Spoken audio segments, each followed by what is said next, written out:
What is up, wrestling fans, and welcome to the latest edition of the Paul Heyman SmackDown podcast here on the Smark Out Moment channel. I'm your host, as always, Callum Wiggins, and joining me on this journey back in time, as per usual, Robert DeFelice. All right, Callum, you have to pick one. You're either locked inside Hell in a Cell with Brock Lesnar, in the shower with Al Wilson, or in a hotel room with Tracy. Which one are you picking? Well, I guess if Al Wilson keeps his clothes on, like he does in this episode, then I think the one that I'm avoiding is the Brock Lesnar Hell in a Cell. I'll probably just take the Tracy thing. She doesn't seem like she seems wooden, but I guess like she is a woman after all, so I guess she has that benefit over the other two. Fair enough. I would have also taken the shower with a fully clothed Al Wilson because that seems safe. Yeah, it seems extra safe if you ask me. But here we are again for episode 17 of our podcast here, where we go back in time to the year 2002, check out all the episodes of SmackDown that were taking place under Paul Heyman's stewardship as the head writer. So what we do here is just, like, first of all, hand out a few little, well, not so much plugs out of the way, but just a few instructions for you guys. If you're enjoying this show, then please do leave a like and drop a comment below. Let us know what your thoughts about this episode or anything that we're doing so far. If you are listening through the podcast feeds, then leave us a rating or a review or anything else that you can do through those platforms. There is a playlist on the YouTube channel if you want to go all the way back to the beginning, listen to all these episodes in a loop. That would be great. And there is a link in the description to this particular episode of SmackDown if you have not watched it in advance. So get all that stuff out of the way quickly. Let's talk about some news that were taking place at this point in time. So let's talk about New Japan, because we sometimes like to dip into that every now and again. So this was in the week when New Japan's 30th anniversary show took place in the Tokyo Dome, with a few notable results, which I thought was worth pointing out. So the first was a match between Great Muta, except that it wasn't Great Muta, defeating Hiroshi Tenzan. So who's still working today, obviously. But this wasn't Muta. This was a fake Great Muta, because Why? Great Muta had moved to another promotion. I can't remember exactly. I think it may have been All Japan at this point, but it was definitely working for another promotion. Was he already doing? Well, it's 2002. He might already be doing 0-1. Potentially, yeah. So he had been replaced by a wrestler called Troy Enders, who is not very well widely known. So not even a Japanese guy. No, he was just a guy putting on the Great Muta makeup and wasn't particularly good at being Great Muta. That's depressing. That's really sad. Other matches, Masahiro Chono defeated Joni Laura. Obviously, China. That's good. That seems like the proper result. Yeah, it was about, I think when I saw the times, it was about 11 minutes. So, which is probably about 10 minutes longer than any China match really should be going at this point in her career. But they decided to try and make it work. Joni was all over TV at this point in time. So this was one of the bigger matches on the show. Yeah, it's I guess it's a weird clash of like the Monday Night Wars. It's China of DX and Masahiro Chono of the New World Order. You also had Bob Sapp defeating Manabu Nakanishi. So Nakanishi is a former, well, at this point in time he hadn't been IWGP champion, but he would be a future IWGP champion, and only recently retired, I think earlier this year. It feels like even longer, because earlier this year was before the coronavirus stuff just took over New Japan, so yeah, got out just at the right time. Bob Sapp is great. Yeah, I know that he's maybe a guy who you associate with not the hottest era of New Japan, but he himself is great. And the main event was Yuji Nagata successfully defending his IWGP Championship against Kazuyuki Vegeta. So yeah, it's just like that too. That's where Nagata was at that point in time. So that's basically just a little encapsulation of some of the weird and good stuff, I guess, in certain areas that New Japan was up to at this point in their 30th year. Obviously, their 40th year anniversary was a lot more, I guess, spectacular because it was in the early 2010s. This was when they've had a stronger relationship with Ring of Honor, so they were getting talent from there. Okada was in his infancy at this point in time, so you had Nakamura at his height, and Tanahashi, and a load of other great. I don't even know if Bullet Club was around by that point. 2012, they might be about to form. But they have a lot of talent at that point in time that's definitely outstrips what they had in 2002. But we move on to another discussion. We obviously talked about Bob Sapp, somebody from somewhere who had worked before, but was someone outside of wrestling at this point in time coming into wrestling. Let's talk about the potential of that happening in WWE, because reports were circulating in the UK that a match had been signed for No Way Out 2003 between Brock Lesnar and Lennox Lewis. That did not happen. No, it did not happen. So this was obviously premature, but the Observer highlighted that there had been preliminary talks held between Vince McMahon and Lewis's people about him coming into the company in some form or fashion. And what a weird, like, hey, I got an idea. So WrestleMania is in March, but you know what we want you to do in February? We want you to fight Lennox Lewis. Like, that's a bit strange. Well, I guess the idea was that Brock was penciled in already at this point in time to be in the main event, or at least fighting for the championship at WrestleMania 19 against Kurt Angle, it was believed to be. Obviously, it did end up being that way. I think at even at this point, they were thinking this was going to be the match at WrestleMania. So they had to give Brock something to do in the meantime. So they thought, why not give him a big celebrity match to try and drum up some attention before the big show? It would have worked, I think. Would have been a spectacle to say the least, and it would have been really cool. I don't think Lennox Lewis ever did anything with WWE, and outside of like he waved the flag at SummerSlam in '92. Yeah, I don't think he does anything else at that point. It was just a preliminary talk held. It was similar to probably what they were hoping to do with the Mike Tyson thing with Austin. Maybe just do the same thing with Lesnar and Lewis instead.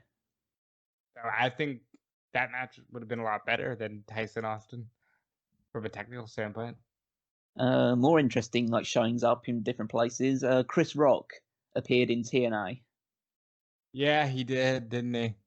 Yeah, so he was on one of their pay-per-view specials. He was using the TNA set and some of the TNA wrestlers for a scene in his movie Head of State. I don't think I've ever seen that. No, I don't think I haven't either. But as part of that, he appeared, cut a promo about how NWA TNA wrestling is the best wrestling in the world.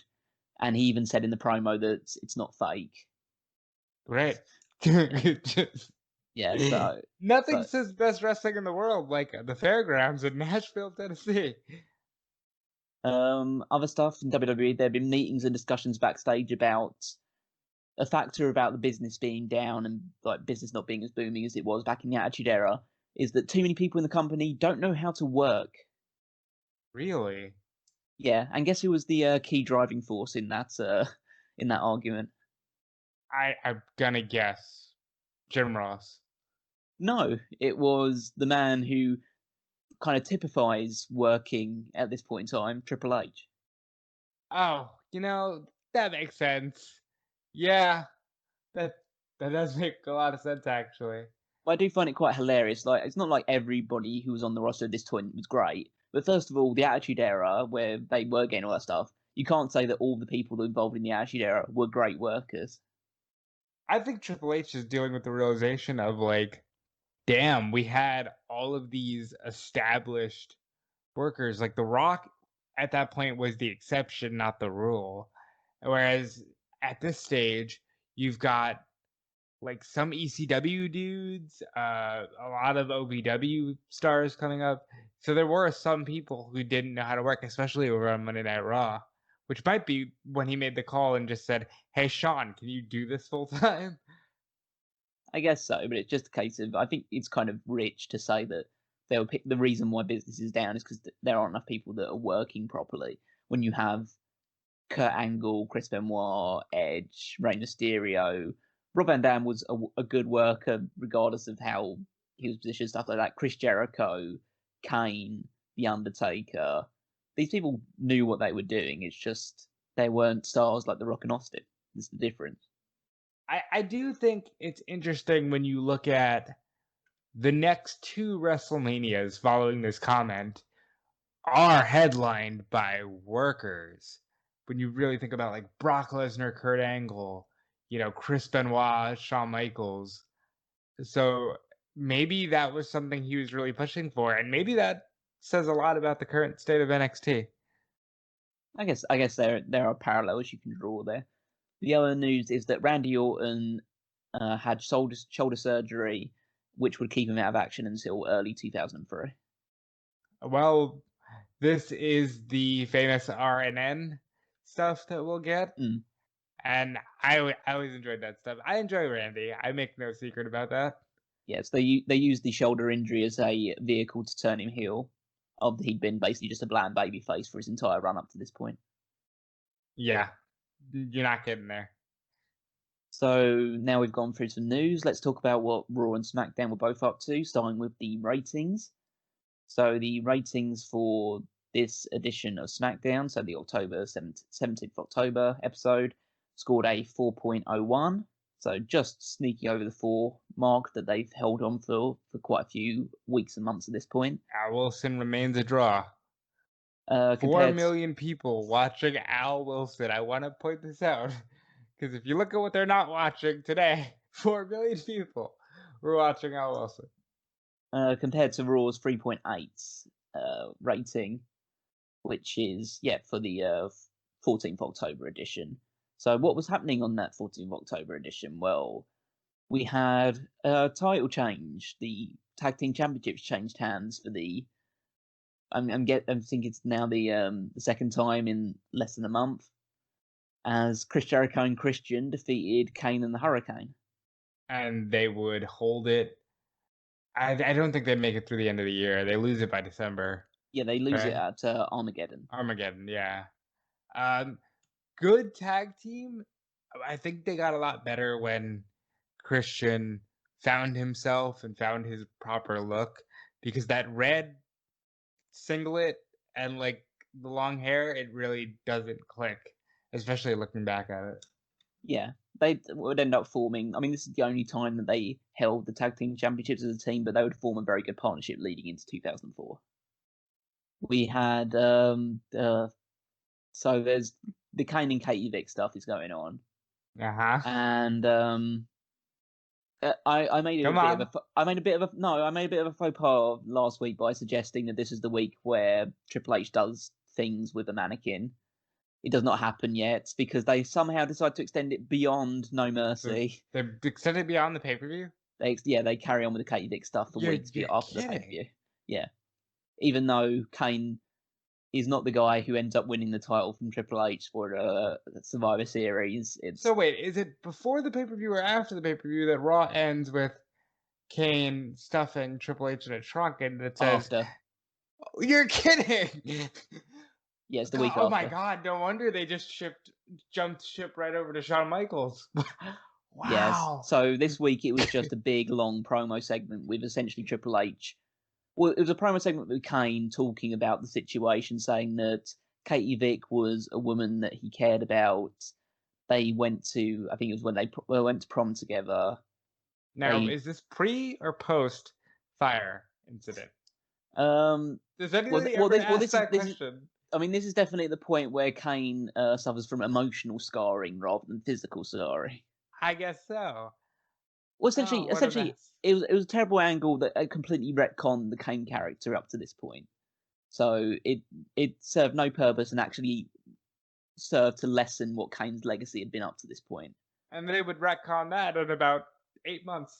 Yeah, exactly. But it's the idea that Kane had been driving her home from the prom, that he swerved to avoid an animal in the road. The crash caused injuries to Kane and led to Katie Vick's death. Said that it was a complete accident. Triple H refutes that, saying that Kane had been rejected by Katie Vick and so took out his revenge by killing her. And his evidence for that is the idea that they found Kane's semen on the side of Katie Vick's body when she was exhumed. And what? Going back. Wow. Yeah, this is... It's not good on a TV side of things.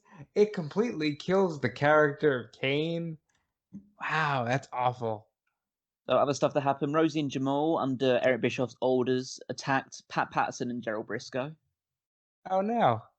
Because Pat Patterson was there to kind of commemorate the fact that the Intercontinental Championship, this was the last Raw that the Intercontinental Championship would be on for a while. Such a dumb idea.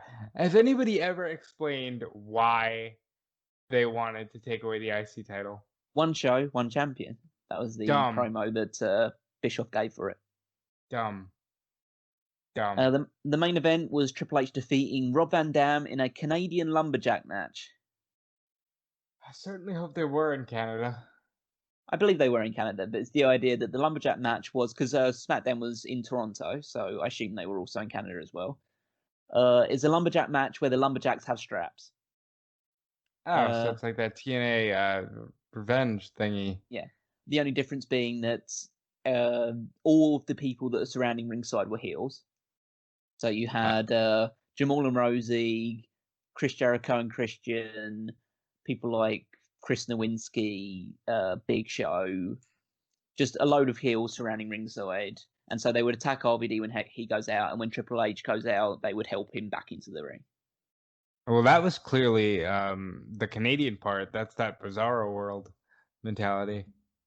Triple H won, obviously, when Ric Flair attacked Rob Van Dam with a chair behind the referee's back to allow Triple H to win. And then Kane came out, destroyed absolutely everybody except Triple H, who ran away. And yeah, that was the final build for No Mercy on the Raw side. Yep. Awful. Okay, let's cleanse the palate a little bit. Let's talk about SmackDown. Barely cleansing the palate this week. That's true. Yeah. That's true. Yeah, but so show starts with a video package on Tracy's involvement in the Brock Lesnar Undertaker feud. I should say October 17th, Air Canada Centre in Toronto, Ontario, Canada. Yep, still with the Tracy stuff. That's still a big part of this entire thing. Yeah, and it's just not good. So we have the semi-final match in the Tag Team Championship Tournament: Edge and Rey Mysterio versus Devon and Ron Simmons. So this isn't good. Yeah. And it's all Devon and Ron Simmons' fault. Which Devon and Ron are good, like especially Ron, but what the hell, man? Yeah, it's very short. This match goes less than 5 minutes. It's just Edge and Rey Mysterio get a bit of heat start with. Simmons just takes Mysterio down, gets a lot of they enjoy beating up Rey Mysterio for a while.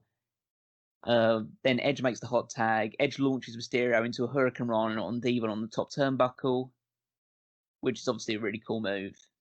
So that was a highlight. Simmons then caught Mysterio trying to West Coast Pop and then nailed him with a powerbomb because he loves beating up small people. Yeah, and it works. Oh yeah, it works, definitely. Spear to Simmons. Devon tries saving grace, but Edge reverses that into the execution and gets the victory. So it was quite clear at this point that the Devon Ron Simmons experiment was probably dead at this point, but they'd already given him the first win, so they've got to fight this match and let's get him out of the way as quickly as we possibly can. I imagine Billy and Chuck would have been better. They would have been. It would have been a better match. Yeah, and maybe they could have found some footing in the tag team scene. I mean, it doesn't matter. Billy gets injured, but Yeah. So after the match, Los Guerreros came in and assaulted Edge and Mysterio because the assumption they would have had is that they're going to win their semi-final match, and so they want to weaken the opposition before No Mercy. So Eddie hit Edge with a frog splash, as well as all the other stuff they were doing to them. Eddie at this point is sporting a really huge black eye, and I have no idea why. Weeks and weeks and weeks of having his face implanted into Rikishi's ass. Yeah, the ass just hit back there. It's just a little bit, yeah. But I couldn't find anything in my research to suggest what caused his black eye, but I can only just assume that he just caught a shiner in a match or something like that. Yeah, I mean, when you're working every night at that point, like they still were, he could have very easily been on the wrong end of a punch. So backstage, Funaki interviews Tajiri about being the special guest referee for the Jamie Noble and Nydia match tonight. Great threesome pairing there.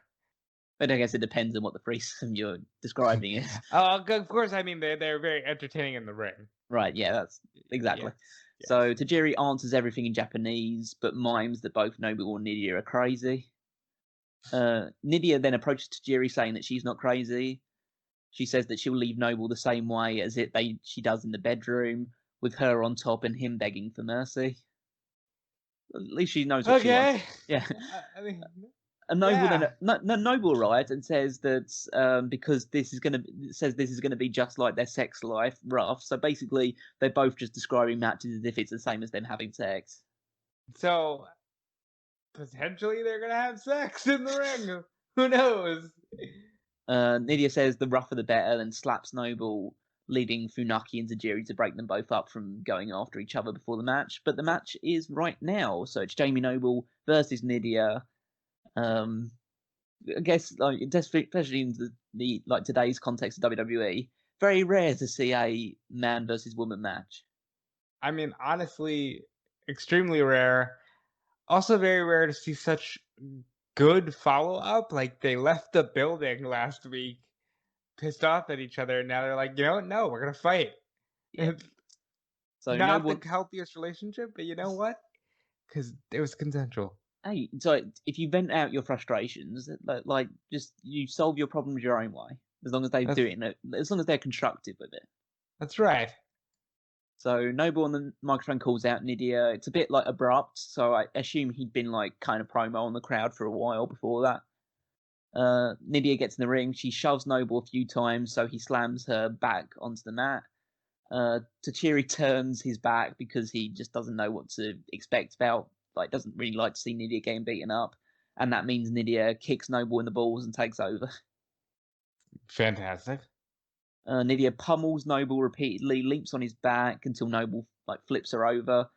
Noble was just trying to end this. He's just trying to try and keep his cool, trying to just end this match. Let's finish this. And Nydia keeps rolling him up into small packages and schoolboys and stuff like that to try and get a pin.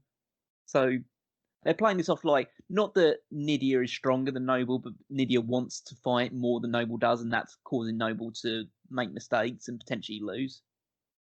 Right. Because she, wants to, I guess, prove herself. And Noble he's a happy man. He's got a lady. He's got running water. He's got the belt. He doesn't want this. So Nydia continues fighting while Noble tries to carry her away.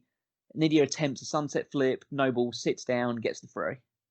So Nydia was pretty physical in this side of things. I guess she felt like she could get away with more than she would do fighting, say, Torrie Wilson, by fighting Noble instead. And I mean, when you're fighting Jamie Noble, he's going to take care of you.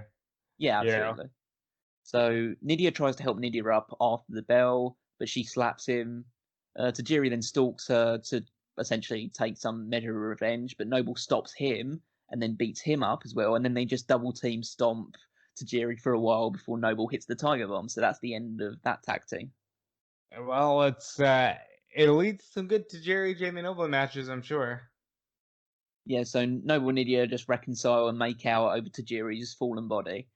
And even though it's not announced at this point, this would lead to a Cruiserweight Championship match at No Mercy between Jamie Noble and Tajiri. Seems fair. They probably announced it on Velocity. Yeah. Or Afterburn or something. One of the many recap shows. Yeah. So backstage, we have Undertaker getting mic'd up for an interview with Taz and Michael Cole, who will just be sitting at commentary, so it's just a two-camera one. After the break, Taz and Cole discuss the Tracy situation and ask Taker about the difficult time he's had. Taker says he's requested this time to put the record straight. Taker says that he does know Tracy, but he hasn't seen her in a long time, like 7 years before he met Sarah. So, first of all, Wasn't he saying, I don't know who you are last week? Yeah, well, that's the thing. I guess it's the idea that they want to extend this out a little bit, but it makes Undertaker very, very untrustworthy. Because he's already lied and he's now admitting to us that he did lie. So why would we not assume that he's just lying again? I mean, did he help Kane get rid of the body? What else don't we know about the Undertaker? Yeah, there's just tons and tons of stuff. Like, yeah, it's not really endearing me to him as a babyface by him saying, yeah, that thing I said last week, yeah, I lied about that, but you gotta believe me with this thing because I lied and now I'm telling the truth. That makes me much more trustworthy now. Yeah, or maybe they're just short-term memory. Nobody remembers that he said he didn't know her last week. says due to this stuff, his last week has been a living hell, but that'll be nothing compared to the hell that he puts Brock Lesnar and Paul Heyman through on Sunday at No Mercy. Honestly, the build to their second Hell in a Cell match is so much better. Absolutely. Move to another backstage segment where Eddie and Chavo are gloating backstage, but they see their locker room has the lights turned out. They walk in, turn the lights on, and there's Chris Benoit in the dark, which has really bad connotations for the future. Yeah, that's a really creepy thing to look at now. In like general context moving forward, you'd probably be more relaxing the clown from It appear instead of Chris Benoit. Yeah. Eddie and Chavo ask basically why Benoit was just staring at them, looking pretty mean, like mean mugging them. And Eddie goes into this fantastic acting performance where he is so belligerently upset at Benoit for assuming that Eddie and Chavo had something to do with his attack last week.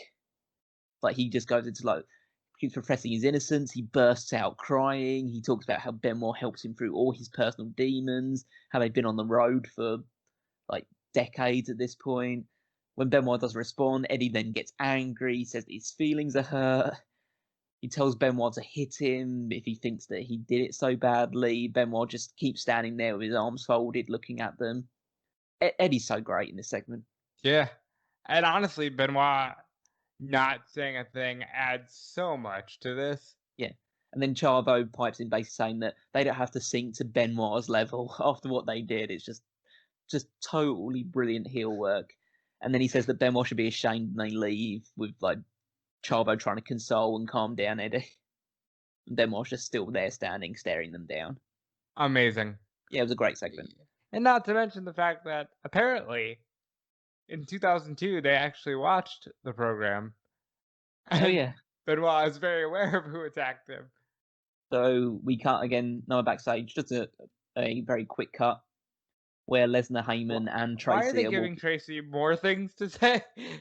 Well, she called Taker a lying son of a bitch, and then they head to Stephanie's office because Tracy is ratings.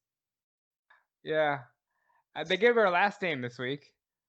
You know, and I just don't know why they spend so much time on this. No. But this next segment is maybe more important than anything on the show so far. Yeah, so it's John Cena versus Billy Kidman. Yeah, I'm right at this. So John Cena, like Randy Orton, as we discussed earlier, has just been a white meat babyface since his debut. And he was pushed heavily out of the gate, and then that push very quickly fizzled out when the crowd showed absolutely zero reaction to anything he was doing. So the solution, turn him heel. See what he does with that. So Cena has a pre-match promo where he talks about how Kidman should get used to losing because he's the one that lost their tag team match last week. So not a great start. It was very bland. Not great. He's doing the word life motion. Yeah, he started doing the word life basic thugonomic stuff, even though he still has the generic entrance theme and he's still wearing the ridiculous tights. He's very not comfortable in his promo work. No, not yet. And he won't start rapping until the Halloween episode of SmackDown. So we got a little bit still of Cena finding himself as a heel at this point, but he works better as a heel. Like this match was better. This match was better. We don't get to see a lot of. Yeah.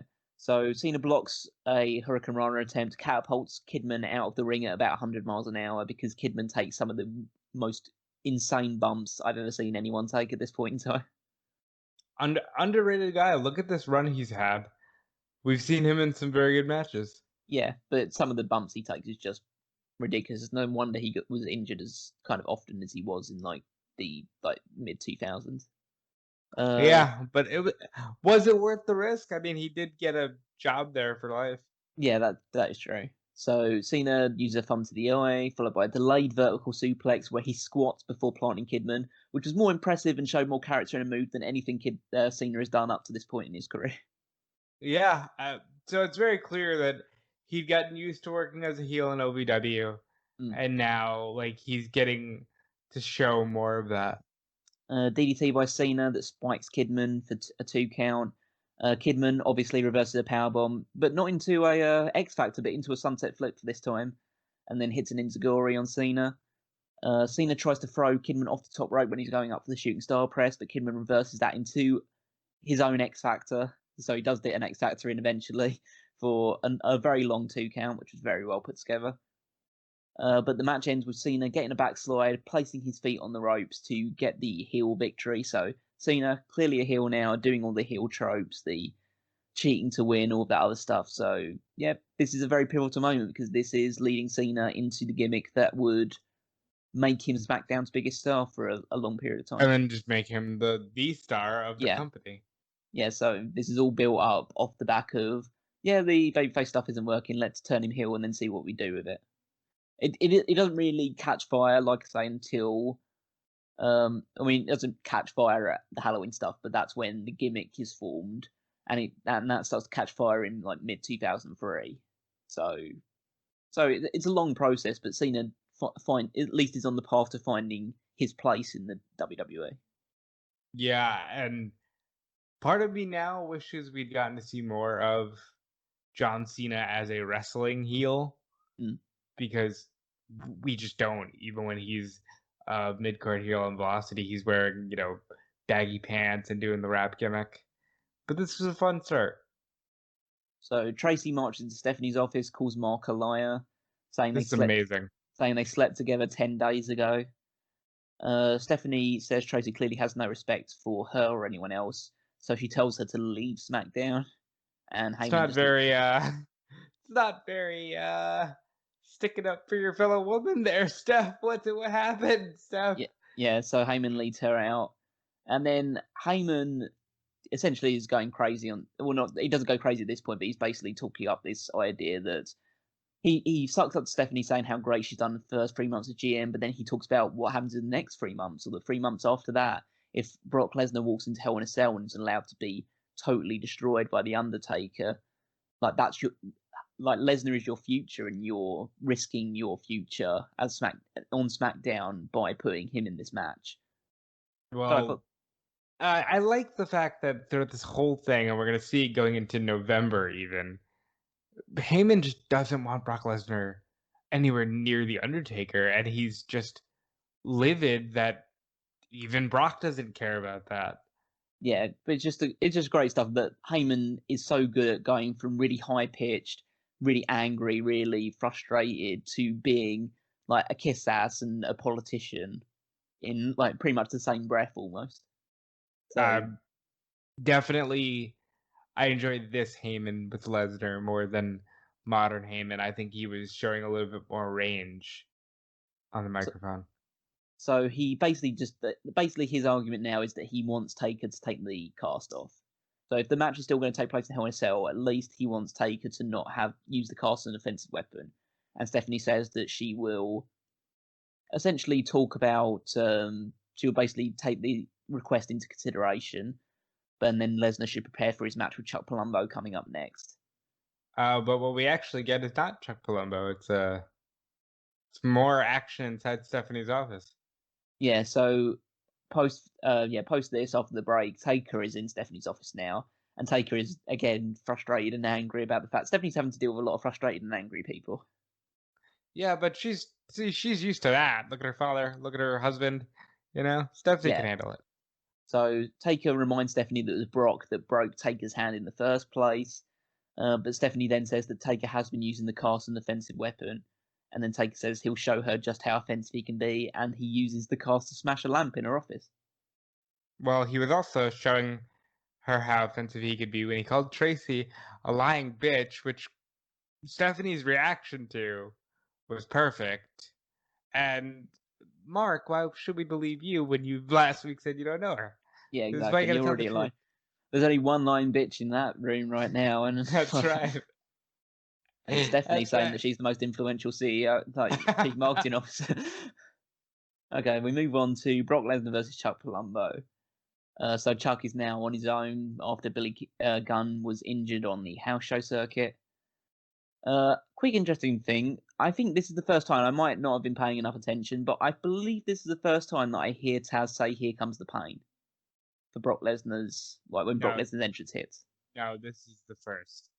Yeah, so... And that's amazing, because this is very great slogan. And I think of Taz when I say, "Here comes the pain." Mm. So I'm a big fan of this match because even though it is like basically a pseudo squash match, they give Chuck enough that it like looks fairly competitive, and it's like a Hoss match. I love Hoss matches just to break up the flow of like what we see nowadays, particularly of just little guys doing a lot of technical and high flying stuff. It's good to just see two guys beat the shit out of each other and just throw each I other ag- around. I agree. And Palumbo, there was clearly an upside to him at some point. I mean, at this point, he's been in the ring with what, Nash, DDP. Like, he's been in the ring with some high profile legends, so he knows what he's doing. And I thought it was good. It makes me wonder what could they have done with Chuck. I think like his selling in this match was fantastic. He looked like he was being knocked loopy by everything that Lesnar was doing to him. And that may have been the issue, the fact that he's a huge guy. Like, he was at least the same size as Lesnar, if not bigger. And his selling was the good thing. And when you're at that size, like, selling is not something that you really should have in your arsenal. That shouldn't be your biggest selling point. Yeah, and if they know that you can do it, they're gonna make you the de facto job guy. So they do a lot of stuff. Lesnar's in control for the most of it. He charges Chuck in a tree of woe, but Chuck kicks his way away from that. He throws Lesnar around a little bit. He hits a pair of super kicks to Lesnar. Lesnar's forced to grab the ropes on a pin attempt, so that was like a good sign for Chuck. Lesnar reverses a belly belly into one of his own. He hits a huge clothesline, a backbreaker, and then an F5 straight off like the backbreaker. Like he lifts Chuck, who's a big guy, like we mentioned, onto his shoulders for the F5. A really impressive squash match, very entertaining. And this is peak Brock Lesnar. So Taker then attacks after the bell, hitting Lesnar, referees and production crew with the cast. So he's basically just flooring anyone that he possibly can with that cast. Lesnar's busted open and just about manages to escape when more people come out to stop Taker and prevent him from doing any more damage. Why couldn't it have just been this? Just him being angry that Brock Lesnar busted his hand up. Because we need to tell soap opera stories, pal. Well, speaking of which, Torrie is stretching backstage in an outfit which clearly doesn't incorporate any sort of sports bra. And she manages to spot her dad, even though she's stretching in a different direction from about 30 yards away. Because he is miles down that corridor, it looks like, and yet she somehow manages to just see him and go towards him. She's got great vision, that Torrie. Al says that he doesn't miss Torrie's match tonight. Torrie says that she saw last week, so she's another one who watches the program. That she saw last week that Dawn gave him a room key to a hotel, but Al said that nothing happened. Torrie calls Dawn a predator. Well, Which has different contexts in today's form of like speaking out movement, WWE like wrestling world or landscape. Al gives her a bunch of flowers. Torrie heads off for a match, leaves the flowers with Jan, the makeup lady. And wait a minute. Does Al Wilson have nothing else going on in life right now that he's just like, I'm gonna travel with my daughter? What's happening here? What's the idea that Torrie talks about the fact that like Al's recently divorced, so maybe he's like the idea that he might be just lonely, and So so he's just lonely and a little horny. That's what it is. Yeah. Dad is gonna call him that at some point in this show. Well, let's talk about a mixed tag team match. Rikishi teaming up with Torrie Wilson to take on Matt Hardy and Dawn Marie. Matt Hardy's very good in this. Well, let's talk about what the very good thing about this is this is the debut of the Mattitude.com entrance. Iconic. I'm going to put this out here right now, and maybe I've got out. This is a top 5 greatest entrance of all time in terms of like a sustained. Obviously, you have one-off entrances that are really spectacular, but as a sustained gimmick for an entrance, this is top 5 for me. I think it's a shame that he and the internet itself were written off as like a, nobody cares about that, because this was so ahead of its time and so on point. It was so brilliant. It also shows how shitty the WWE.com website looked at the time. But to be fair, it probably works better than the current WWE.com website does. I believe like they literally just took the old Windows media player and just, hey, we're just gonna put our logo here and same attitude. Amazing. It was And the first ever brilliant. Mattitude fact is Matt Hardy has beaten Undertaker 2 straight times. So we start with Absolutely. an actual fact. Yeah, start with a fact, yeah, and then we'll just see what else comes up. I mean, all the Matt facts are facts. It's a fact that he doesn't like celery or something like that. Well, I do believe that it is a fact that he wrote those himself, so they may be facts about Matt Hardy. So Cole, before the match, announces that there's a casting special for Tough Enough 3 taking place on MTV immediately following SmackDown. So That's an important Tough Enough. Tough Enough 3 won by John Morrison, or John Hannigan at the time. So yeah, so a guy that actually became something after winning Tough Enough. It's a rare sight, but they do exist. It took him a while, but you know. Yeah, well, yeah, or at least he got there. For most of them, they don't even get that chance. So we have this is pretty comedy laden, but it still has some like good matching on it. So Hardy immediately tags in Dawn to try and take on like Torrie himself, but then when Rikishi tags in because it's supposed to be man versus man, woman versus woman, Hardy immediately retreats and tags in Dawn Marie. Dawn then, for some reason, decides to go after Rikishi. Basically says that calls him disgusting and then slaps him. Rikishi then she's tries. Hardcore. Yeah, she's. Rikishi then tries to clothesline her, but Dawn ducks. But then is caught in a military press and then thrown directly into Matt Hardy, who got into the ring. So we've got a bit of comedy to start off with. Then we have the Diva stuff where Torrie's first move is a botched neck breaker to Dawn Marie. Because of course it is. Of course. My favorite, maybe my favorite stick face spot ever is in this match. So I'll let you. We're definitely getting to that. But first of all, I want to talk about how Cole on commentary makes a quote about Torrie popping out of a pin cover, and Taz basically just says, "Well, what popped out, Cole?" It's like, tits. Yeah, just tomatoes. Let yeah. the pigeons loose. Taz, for a guy who's such a hard ass, Taz quickly becomes the weird, almost like Danny DeVito comedy guy. So there's one other thing before we get to Stink Face Spot, which is at one point Dawn Marie tries to do that sunset flip spot. Or it's not even the sunset flip spot. Just Rikishi stands over Dawn Marie, who's like laying out on the mat, and then he tries to sit on her. The babyface fat guy tries to absolutely crush the heel woman. Well, she's a heel. She deserves it. So at one point, Cole also mentions the fact that Rikishi might be about to delete Mattitude.com, which I thought was pretty funny. That's very. I understand the internet. Yeah, I get it. Well, no, it's the idea that using the word delete with Matt Hardy. I just thought that was quite like just a nice little Easter egg. Right, that is true too. Yeah. So then we get to the Stink Face spot, which is Dawn Marie and Matt Hardy are both stuck in the corner, so Rikishi's going to go for another double Stink Face spot. So Matt Hardy, being the dastardly genius heel that he is, holds Dawn Marie's face in front of his own and forces Dawn Marie's face up Rikishi's ass so he can avoid. Hey, but in fairness, he also he also helped her win, so it all works out. I can see why Al Wilson would have insisted that they had to do this stuff in the shower after this. Yeah, I think that's fair. So Torrie rolls Dawn Marie up into a small package. Hardy then, when the referee's trying to get Rikishi out of the ring, he rolls the small package over so Dawn's on top. So Dawn is the one who gets the pin in the end. So the heels win this match. Post-match, there's still more action to happen, which is Torrie low blowing Matt Hardy, and then slaps Dawn Marie straight out of the ring, and then Rikishi splashes Hardy in the corner. Torrie then acts like she is going to give the stink face to Matt Hardy instead, so Hardy gets super excited. His reactions to this. Yeah, he was super pumped about this idea, even though, as far as we know, he's still dating Lita, so that's like something else entirely. But listen, it's a work.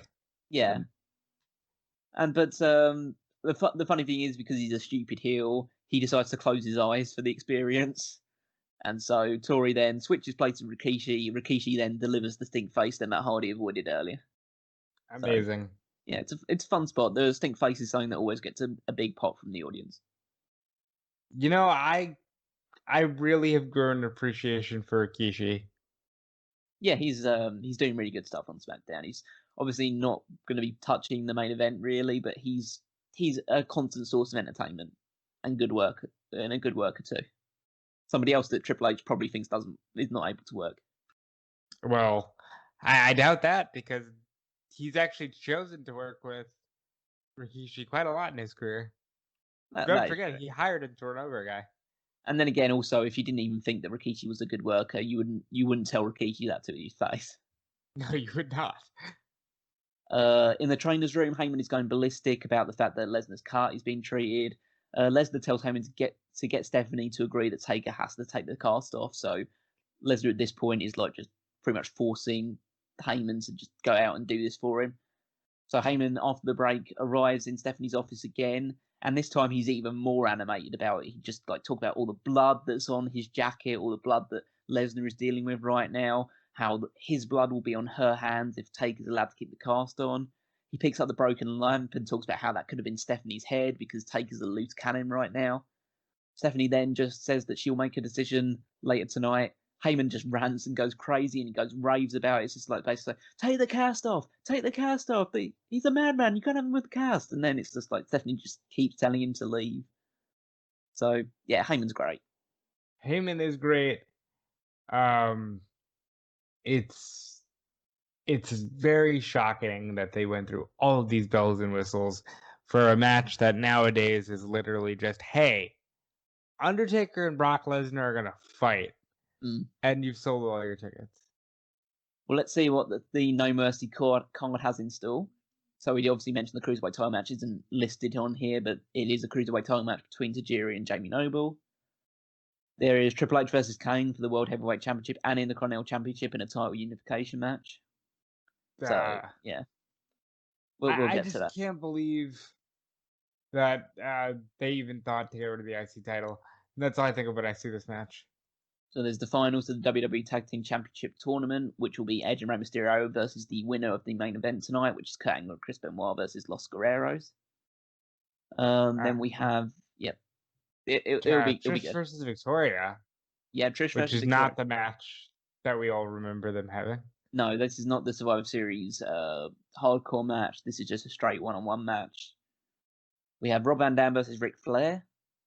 So, yeah, Ric Flair doing more stuff with newish guys. Let's see what RVD can get out of him at this point.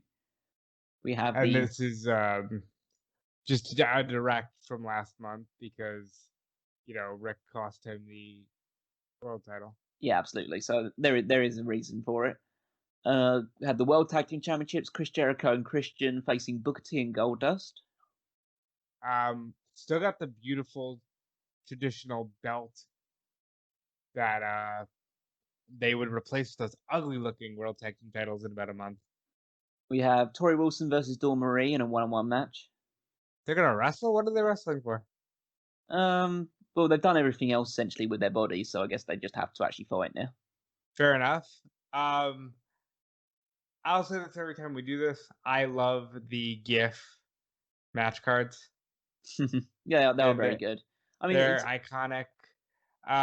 What's not iconic is this Photoshop job on the cast on the Undertaker that looks awful. No, well, what would you expect at this point in time? But yeah, it's Brock Lesnar versus a casted Undertaker inside Hell in a Cell for the WWE Championship. I'll give them the credit of bothering to add the cast because, hey, storyline. But it's also like, did you really need to? So we have Angle and Benoit staring each other down backstage. Angle says that Benoit is jealous of his gold medals, but then realizes Benoit thinks that Angle had something to do with his attack last week. So even though we mentioned it earlier about the idea that Benoit's watching the product, Angle clearly doesn't, so he still thinks that Benoit... Well, that makes sense. You see, Kurt Angle's too busy, hitting the gym and drinking milk to turn on the boob tube. So I understand him not watching the product. Angle says that if he would attack Benoit, he would do it face to face. Angle says that both a shot at the tag team titles and a 1-year suspension is at stake here. Angle says that he doesn't need, well, essentially about the Olympic stuff that Eddie Guerrero posited last week. The idea that Angle says that he doesn't need a year to train to be Olympics ready. So, well, that's just not true, Kurt. no, and you would prove that very many years later. But Benoit, again, just says absolutely nothing in this entire segment. He's keeping his cards close to his chest. But, yep, so that's we're moving into the tag title match scene. But before that, we have the biggest thing in this entire show, which is Torrie Wilson. Well, how would we know? He's wearing clothes. Yeah. Well, Dawn had two big things that she was covering up as well, so That's I guess. fair enough. So Torrie runs into Jan backstage, and Jan says that the card on the flowers that Al had given to her earlier actually said that they were for Dawn Marie, not for her.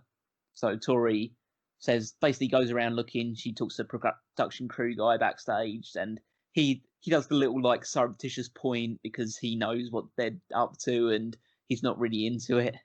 I mean, why would you be? And he didn't point well enough because Torrie was kind of just staring at him, and then he had to kind of more forcefully point towards the locker room.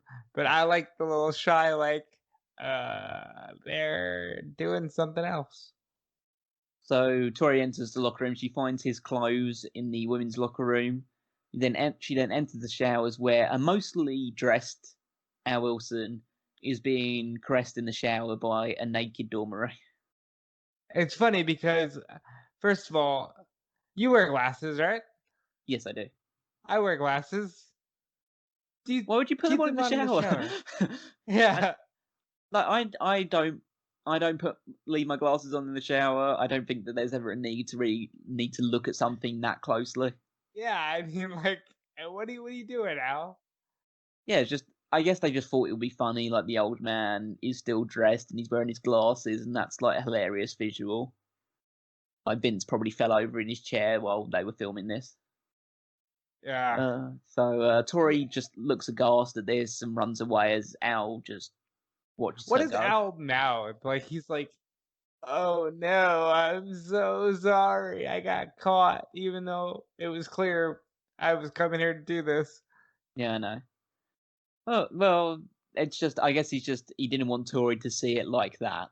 Well, then he should have gotten her own flowers so you don't make this mistake. Well, yeah, and you shouldn't just be doing it in the locker room or anything like that. Like, yeah, you know. Why did you go in the women's locker room? Why didn't you take Dawn out or whatever? I guess Dawn suggested the locker room knowing that Torrie would find her there. Yeah, because after all, this all stems from like, hey, Torrie, you should be with me, because that's how the angle starts, and that's kind of how it finishes. So let's move on to the main event. Wrestling. Move on to the actual wrestling. Kurt Angle and Chris Benoit, should I say, versus Los Guerreros, Eddie and Chavo. So this is a very, very good match, but it's kind of not quite at the super height that you expect it to, because it has an angle running through it. Obviously, it has Kurt Angle running through it, but it has an angle itself inside of it as well. So, but the match itself is just, you can't have a bad match between these guys.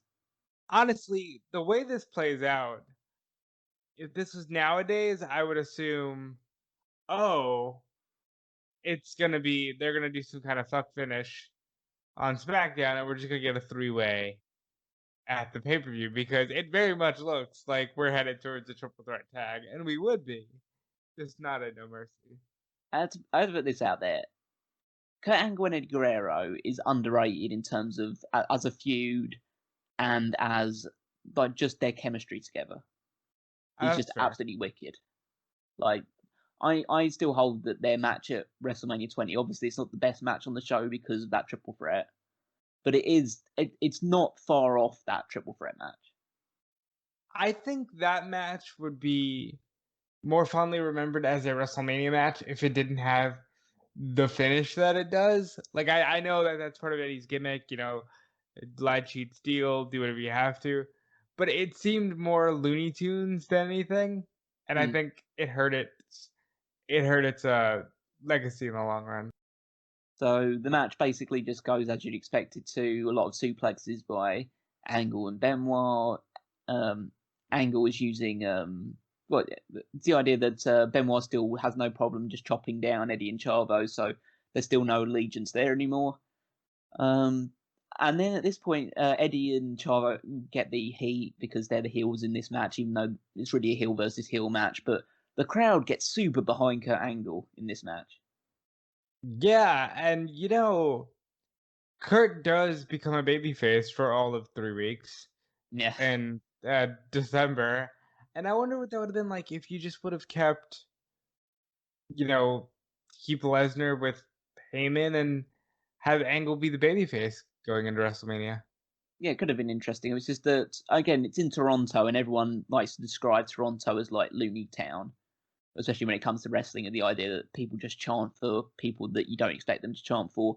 The Which most is now famous, just called crowds. Yeah. yeah, true. The famous example, obviously, being SummerSlam 2004, where they booed Edge, even though Edge is from Toronto, because he was sleeping with Lita. You And know, Edge here, now that you mentioned Edge in Toronto, for the run-in where he does the spear, I don't think I've ever seen Edge, and maybe this has to do with the fact that he has a neck surgery in a few months, but his spears at this time look so much more forceful and intense. yeah, I actually forgot to mention that thing at the start of it, so thank you for reminding me. Is the idea that because of the attack earlier in the show, Edge and Rey Mysterio came out to attack Los Guerreros before the match began, and then for some reason Eddie and not Eddie, Kurt Angle, Chris Benoit stop Eddie, Edge, and Rey Mysterio attacking the Guerreros, and decide that they'll get beaten up by Edge and Rey Mysterio instead for a little while. Well, they just want to fight. They're just two guys who want to fight at all costs because they enjoy it. Benoit hits German suplexes to both Guerreros following a hot tag, diving headbutt onto Eddie. Chavo breaks up the pin, but then hits a nasty brainbuster to Kurt Angle. Oh, that was like a straight drop almost. I miss Eddie's brainbusters. He No, that does was them. Chavo's brainbuster. That was Chavo hitting the brainbuster. Yeah. What am I talking about? You're talking about Eddie's But brainbuster. They both have great brainbusters. they both have great brainbusters, and most of the time, I'll be real. Post Eddie's death, I hate Chavo. I think Chavo just like comes out as like a memorial act and does all of Eddie's high spots. But Chavo here, there's a reason he was thrown into the SmackDown 6, and it's not just because he's Eddie's nephew. Chavo's a great worker, hell of a brainbuster, always been entertaining from the comedy standpoint. And yeah, you put 4 wrestlers in a ring that know how to wrestle, and it's really good.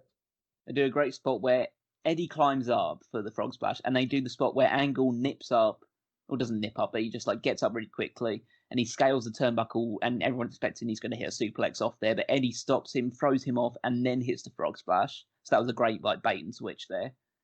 But Benoit breaks up the pin and then cross faces Eddie. Benoit then Chavo breaks up, but then Benoit suplexes Chavo out of the ring. Eddie then sends Angle into Benoit and the referee, so they're both out. Angle reverses a lasso from El Paso into the ankle lock. Eddie taps out, but there's no referee. So this is the point where Chavo brings in a chair, but Benoit takes it off him while Angle is still holding Guerrero in the ankle lock with his back turned to this whole thing. And then Benoit essentially alludes to the fact that he's on the Guerreros' side and he wants to shake Chavo's hand. Chavo like believes it because it's a stupid heel. And Well, they're family at this point. yeah, they are family at this point. So Chavo so Benoit basically acts like he's going to hit Angle for a bit, but then he swings the chair, hits Chavo in the head, then he hits Guerrero in the back. Angle hits the angle slam. Referee gets back in the ring with help from Benoit, makes the cover, and Angle and Benoit make it to the finals of the tag team title tournament. And this coming Sunday, well, I guess it won't be Sunday for us. It'll be Tuesday. Yeah, Tuesday. This coming Tuesday, we're going to talk about one of the greatest 2v2 tag team matches in WWE history. Absolutely. So that'll be definitely something to very much look forward to. So Angle and Benoit will take on Edge and Rey Mysterio at No Mercy.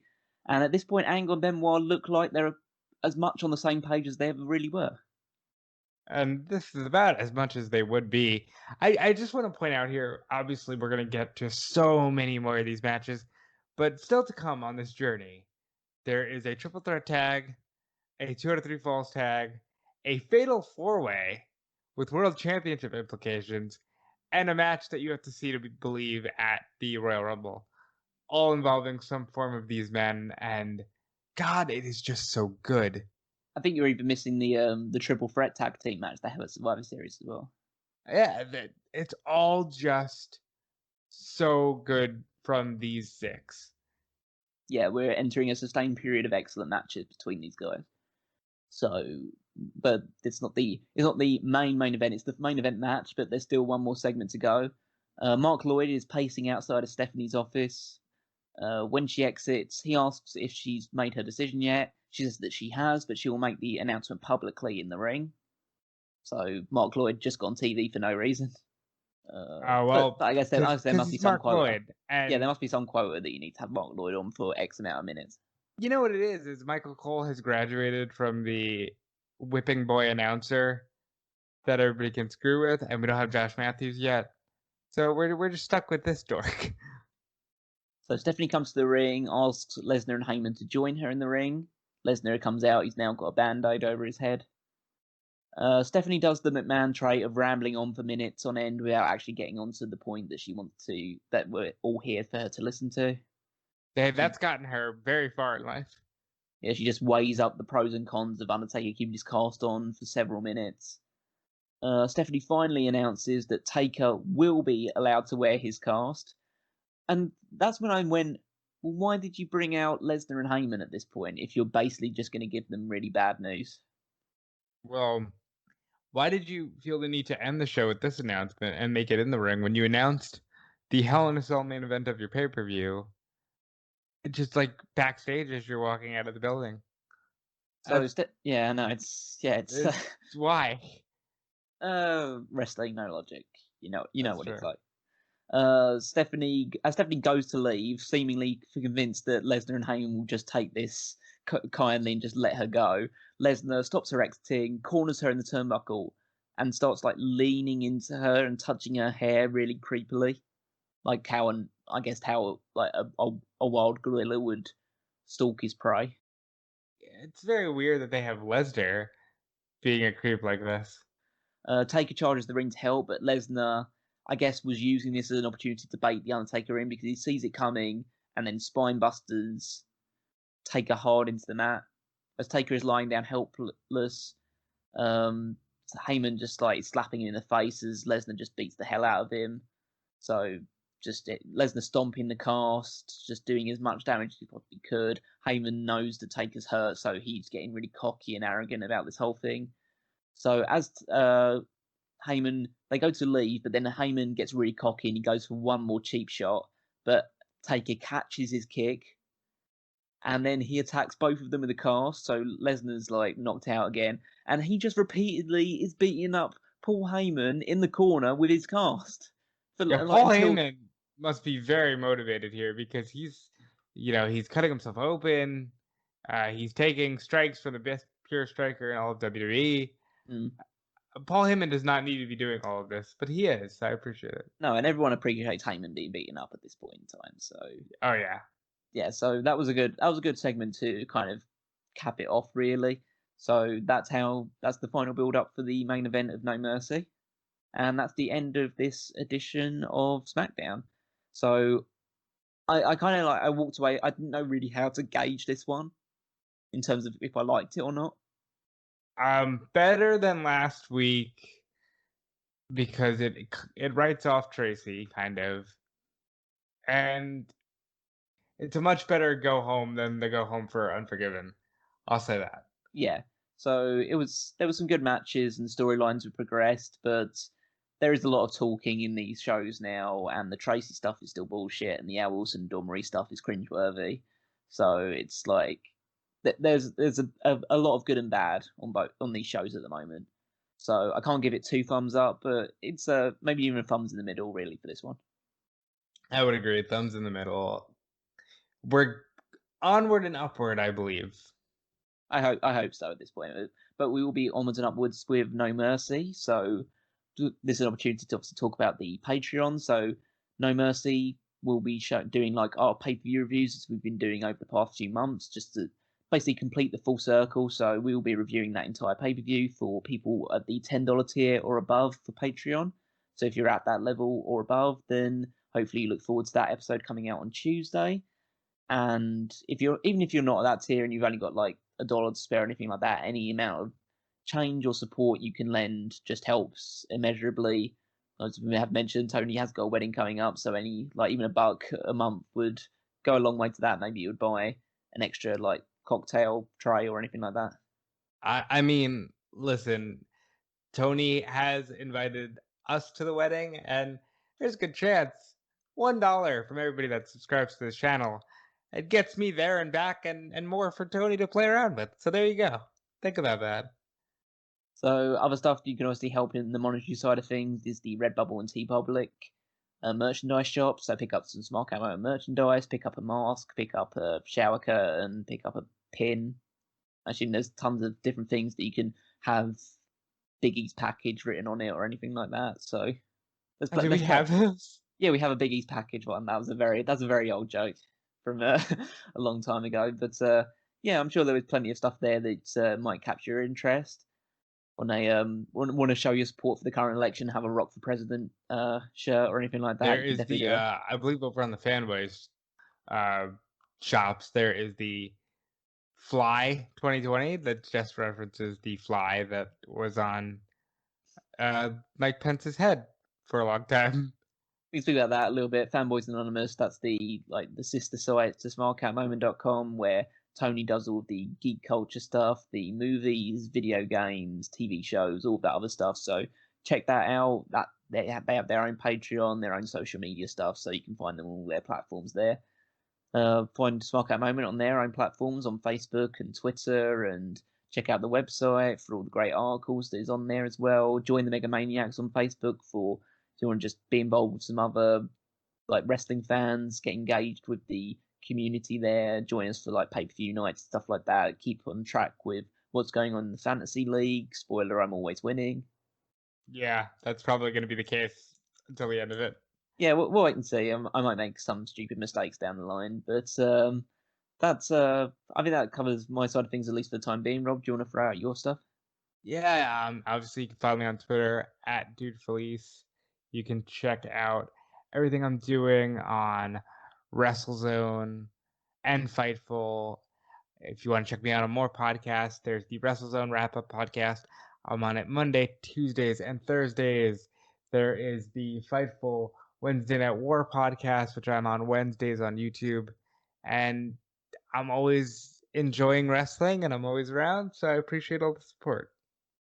Absolutely. So next week will be episode 18, of course, and in that edition, you can look forward to a main event of that involves the new SmackDown Tag Team Champions. I won't say in what configuration just yet, in case you don't know what happens and don't want to spoil it for you.